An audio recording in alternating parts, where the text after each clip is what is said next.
हाँ जी सत श्री अकाल जी सारिਆਂ ਨੂੰ ਕੀ ਹਾਲ ਨੇ ਤੁਹਾਡੇ। ਸਵਾਗਤ ਹੈ ਜੀ ਤੁਹਾਡਾ ਮੇਰੇ ਇਸ ਚੈਨਲ ਦੇ ਉੱਪਰ। ਦੋਸਤੋ ਅੱਜ ਦੇ ਇਸ ਵੀਡੀਓ ਵਿੱਚ ਮੈਂ ਤੁਹਾਡੇ ਨਾਲ ਰਸੋਈ ਗੈਸ ਸਿਲੰਡਰ ਬਾਰੇ ਕੁਝ ਜਾਣਕਾਰੀ ਸਾਂਝੀ ਕਰੂੰਗਾ, ਤਾਂ ਇਸ ਵੀਡੀਓ ਨੂੰ ਅੰਤ ਤੱਕ ਤੁਸੀਂ ਜ਼ਰੂਰ ਦੇਖਿਓ। ਦੋਸਤੋ ਵੀਡੀਓ ਵਿੱਚ ਅੱਗੇ ਵਧਣ ਤੋਂ ਪਹਿਲਾਂ ਤੁਹਾਡੇ ਅੱਗੇ ਇੱਕ ਰਿਕਵੈਸਟ ਆ ਕਿ ਜੇਕਰ ਤੁਸੀਂ ਮੇਰੇ ਚੈਨਲ ਉੱਪਰ ਪਹਿਲੀ ਵਾਰ ਵਿਜ਼ਿਟ ਕਰ ਰਹੇ ਹੋ ਤਾਂ ਚੈਨਲ ਨੂੰ ਸਬਸਕ੍ਰਾਈਬ ਜ਼ਰੂਰ ਕਰ ਲਵੋ ਅਤੇ ਨਾਲ ਲੱਗੇ ਘੰਟੀ ਦੇ ਆਈਕਨ ਨੂੰ ਵੀ ਦਬਾ ਲਵੋ ਤਾਂ ਜੋ ਤੁਹਾਨੂੰ ਆਉਣ ਵਾਲੀਆਂ ਵੀਡੀਓਜ਼ ਦੇ ਨੋਟੀਫਿਕੇਸ਼ਨ ਮਿਲਦੇ ਰਹਿਣ। ਤਾਂ ਚਲੋ ਹੁਣ ਬਿਨਾਂ ਕਿਸੇ ਦੇਰੀ ਕੀਤੇ ਇਸ ਵੀਡੀਓ ਨੂੰ ਆਪਾਂ ਸ਼ੁਰੂ ਕਰਦੇ ਹਾਂ। ਦੋਸਤੋ एक गल तो सानू सारिਆਂ ਨੂੰ ही पता है कि गैस सिलेंडर साडे घर दी रसोई का एक प्रमुख अंग बन चुकिया है। इस नूं आम तौर ते LPG गैस सिलेंडर के नाम नाल भी जानिया जाता है। LPG का मतलब लिक्विफाइड पेट्रोलियम गैस है।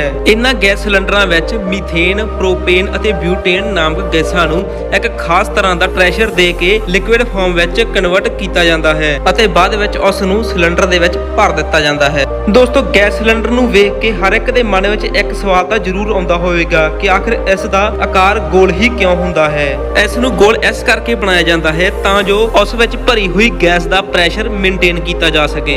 ਜ਼ਿਆਦਾਤਰ ਗੈਸ ਸਿਲੰਡਰ ਲਾਲ ਰੰਗ ਦੇ ਹੀ ਹੁੰਦੇ ਹਨ, ਆਖਿਰ ਕਿਉਂ? ਇਹ ਸਵਾਲ ਵੀ ਕਦੇ ਨਾ ਕਦੇ ਤਾਂ ਤੁਹਾਡੇ ਦਿਮਾਗ ਵਿੱਚ ਆਇਆ ਹੀ ਹੋਵੇਗਾ। ਦੋਸਤੋ ਲਾਲ ਰੰਗ ਨੂੰ ਖਤਰੇ ਦੇ ਨਿਸ਼ਾਨ ਵਜੋਂ ਵਰਤਿਆ ਜਾਂਦਾ ਹੈ ਅਤੇ ਗੈਸ ਸਿਲੰਡਰ ਵਿੱਚ ਵੱਖ-ਵੱਖ ਤਰ੍ਹਾਂ ਦੇ ਜਲਨਸ਼ੀਲ ਪਦਾਰਥ ਪਾਏ ਜਾਂਦੇ ਹਨ ਅਤੇ ਦੂਜਾ ਲਾਲ ਰੰਗ ਨੂੰ ਦੂਰੋਂ ਵੀ ਆਸਾਨੀ ਨਾਲ ਦੇਖਿਆ ਜਾ ਸਕਦਾ ਹੈ ਅਤੇ ਜਿਸ ਨਾਲ ਸਿਲੰਡਰ ਨੂੰ ਇੱਕ ਥਾਂ ਤੋਂ ਦੂਜੀ ਥਾਂ ਲਿਜਾਂਦੇ ਹੋਏ ਦੁਰਘਟਨਾ ਤੋਂ ਬਚਿਆ ਜਾ ਸਕਦਾ ਹੈ। ਇਸੇ ਕਰਕੇ ਹੀ ਇਸ ਦਾ ਰੰਗ ਲਾਲ ਰੱਖਿਆ ਜਾਂਦਾ ਹੈ।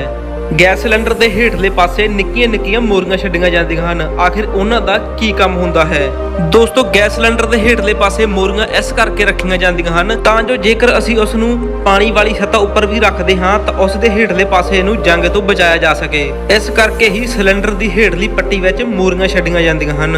ਹਰ ਇੱਕ ਸਿਲੰਡਰ ਦਾ ਬਕਾਇਦਾ ਇੱਕ ਬੀਮਾ ਹੁੰਦਾ ਹੈ ਜਿਹੜਾ ਕਿ ਸਿਲੰਡਰ ਦੇਣ ਵਾਲੀ ਕੰਪਨੀ ਦੁਆਰਾ ਕੀਤਾ ਜਾਂਦਾ ਹੈ। ਕੋਈ ਵੀ ਦੁਰਘਟਨਾ ਹੋਣ ਤੇ ਗ੍ਰਾਹਕ ਉਸ ਲਈ ਕਲੇਮ ਕਰ ਸਕਦਾ ਹੈ। ਇਸ ਗੱਲ ਦਾ ਬਹੁਤ ਹੀ ਘੱਟ ਜਣਿਆਂ ਨੂੰ ਪਤਾ ਹੈ।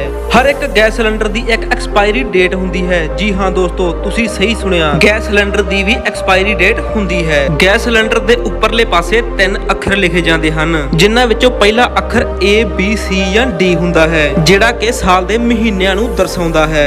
A ਦਾ ਮਤਲਬ ਹੈ ਜਨਵਰੀ ਤੋਂ ਲੈ ਕੇ ਮਾਰਚ ਤੱਕ, B ਦਾ ਮਤਲਬ ਹੈ ਅਪ੍ਰੈਲ ਤੋਂ ਜੂਨ ਤੱਕ, C ਦਾ ਮਤਲਬ ਹੈ ਜੁਲਾਈ ਤੋਂ ਸਤੰਬਰ ਤੱਕ ਅਤੇ D ਦਾ ਮਤਲਬ ਅਕਤੂਬਰ ਤੋਂ ਦਸੰਬਰ ਤੱਕ ਹੈ ਅਤੇ ਮਗਰਲੇ 2 ਅੱਖਰਾਂ ਤੋਂ ਸਾਨੂੰ ਸਿਲੰਡਰ ਦੇ ਐਕਸਪਾਇਰ ਹੋਣ ਵਾਲੇ ਸਾਲ ਦਾ ਪਤਾ ਲੱਗਦਾ ਹੈ।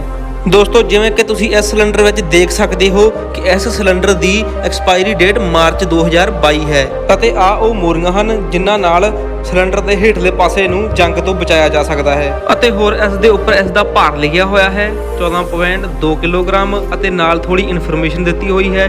ਲਿਖਿਆ ਹੋਇਆ ਹੈ ਕਿ ਸਿਲੰਡਰ ਨੂੰ ਲੈਂਦੇ ਟਾਈਮ ਇਸ ਦੀ ਸੀਲ ਨੂੰ ਚੈੱਕ ਕਰ ਲਵੋ। ਅਤੇ ਇੱਕ ਗੱਲ ਹੋਰ ਦੋਸਤੋ, ਗੈਸ ਸਿਲੰਡਰ ਦੇ ਬਿੱਲ ਉੱਪਰ ਸਿਲੰਡਰ ਨੂੰ ਘਰੇ ਭੇਜਣ ਦੇ ਚਾਰजेस ਵੀ ਇਨਕਲੂਡ ਕੀਤੇ ਜਾਂਦੇ ਹਨ। ਜੇਕਰ ਡਿਲੀਵਰੀ ਬॉय ਤੁਹਾਡੇ ਤੋਂ ਅਲੱਗ ਪੈਸਿਆਂ ਦੀ ਮੰਗ ਕਰਦਾ ਹੈ ਤਾਂ ਉਸ ਨੂੰ ਬਿਲਕੁਲ ਵੀ ਨਾ ਦਿਵੋ। ਕਿੱਦਾਂ ਲੱਗੀ ਤੁਹਾਨੂੰ ਮੇਰੇ ਵੱਲੋਂ ਦਿੱਤੀ ਗਈ ਇਹ ਜਾਣਕਾਰੀ ਕਮੈਂਟ ਕਰਕੇ ਜਰੂਰ ਦੱਸਿਓ। ਤਾਂ ਇਸ ਵੀਡੀਓ ਲਈ ਇੰਨਾ ਹੀ ਦੋਸਤੋ। ਮੈਨੂੰ ਆਸ ਹੈ ਕਿ ਮੇਰੇ ਵੱਲੋਂ ਦਿੱਤੀ ਗਈ ਇਹ ਜਾਣਕਾਰੀ ਤੁਹਾਨੂੰ ਪਸੰਦ ਆਈ ਹੋਵੇਗੀ। ਜੇਕਰ ਤੁਹਾਨੂੰ ਇਹ ਵੀਡੀਓ ਵਧੀਆ ਲੱਗੀ ਤਾਂ ਇਸ ਵੀਡੀਓ ਨੂੰ ਲਾਈਕ ਕਰੋ ਅਤੇ ਆਪਣੇ ਦੋਸਤਾਂ ਮਿੱਤਰਾਂ ਤੱਕ ਸ਼ੇਅਰ ਕਰੋ ਤੇ ਜੇਕਰ ਤੁਸੀਂ ਚੈਨਲ ਉੱਪਰ ਨਵੇਂ ਹੋ ਤਾਂ ਚੈਨਲ ਨੂੰ ਸਬਸਕ੍ਰਾਈਬ ਕਰ ਲਵੋ ਅਤੇ ਘੰਟੀ ਦੇ ਆਈਕਨ ਨੂੰ ਦਬਾ ਲਵੋ। ਜਲਦੀ ਹੀ ਮਿਲਦੇ ਹਾਂ ਕਿਸੇ ਹੋਰ ਵੀਡੀਓ ਨਾਲ। ਤਦ ਤੱਕ ਲਈ ਜੈ ਹਿੰਦ, ਵੰਦੇ ਮਾਤਰਮ।